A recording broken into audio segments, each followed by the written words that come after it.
Welcome to #વ્રત કથા. હનુમાનજી પરમ બ્રહ્મચારી હતા. તેમ છતાં હનુમાનજીને લગ્ન શા માટે કરવા પડ્યા, તેમજ તેની પત્નીનું નામ શું હતું? કઈ વિશેષ પરિસ્થિતિમાં હનુમાનજીને લગ્ન કરવા પડ્યા હતા? હનુમાનજીની પત્ની કોની પુત્રી હતી? વગેરે વિશે માહિતી મેળવીશું. પારાશર સંહિતા અનુસાર હનુમાનજીના લગ્નનો ઉલ્લેખ છે. આ લગ્નનો પુરાવો તેલંગાણા રાજ્યના ખમ્મત જિલ્લામાં બનાવાયેલા ખાસ મંદિરમાં છે. હનુમાનજી તેમની પત્ની સુર્વચલા સાથે વિરાજમાન છે, જે પ્રમાણ છે હનુમાનજીના લગ્નનો. કેટલીક વિશેષ પરિસ્થિતિના કારણે હનુમાનજીને સુવર્ચલા સાથે વિવાહ સંબંધમાં બંધાવવું પડ્યું હતું. હનુમાનજીએ ભગવાન સૂર્યને પોતાના ગુરુ બનાવ્યા હતા. હનુમાનજીને વિદ્યા શીખવતા સમયે સૂર્ય સામે ધર્મસંકટ આવી પડ્યું હતું. સૂર્યદેવે 9 વિદ્યામાંથી 5 વિદ્યા સૂર્યદેવને શીખવાડી. બાકીની 4 વિદ્યા એવા જ લોકોને શીખવાડવામાં આવતી હતી જે વિવાહિત હોય. હનુમાનજી પૂરેપૂરી વિદ્યા શીખવવાનો નિશ્ચય કરી ચૂક્યા હતા.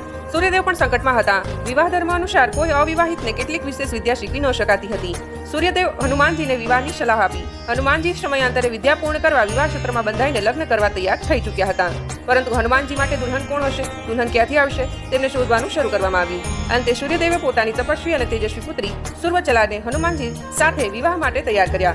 અંતે હનુમાનજીના વિવાહ પૂરા થયા. ત્યાર પછી હનુમાનજીએ 9 વિદ્યાની શિક્ષા લીધી અને સુર્વચલા હંમેશા માટે તપસ્યામાં ચાલ્યા ગયા.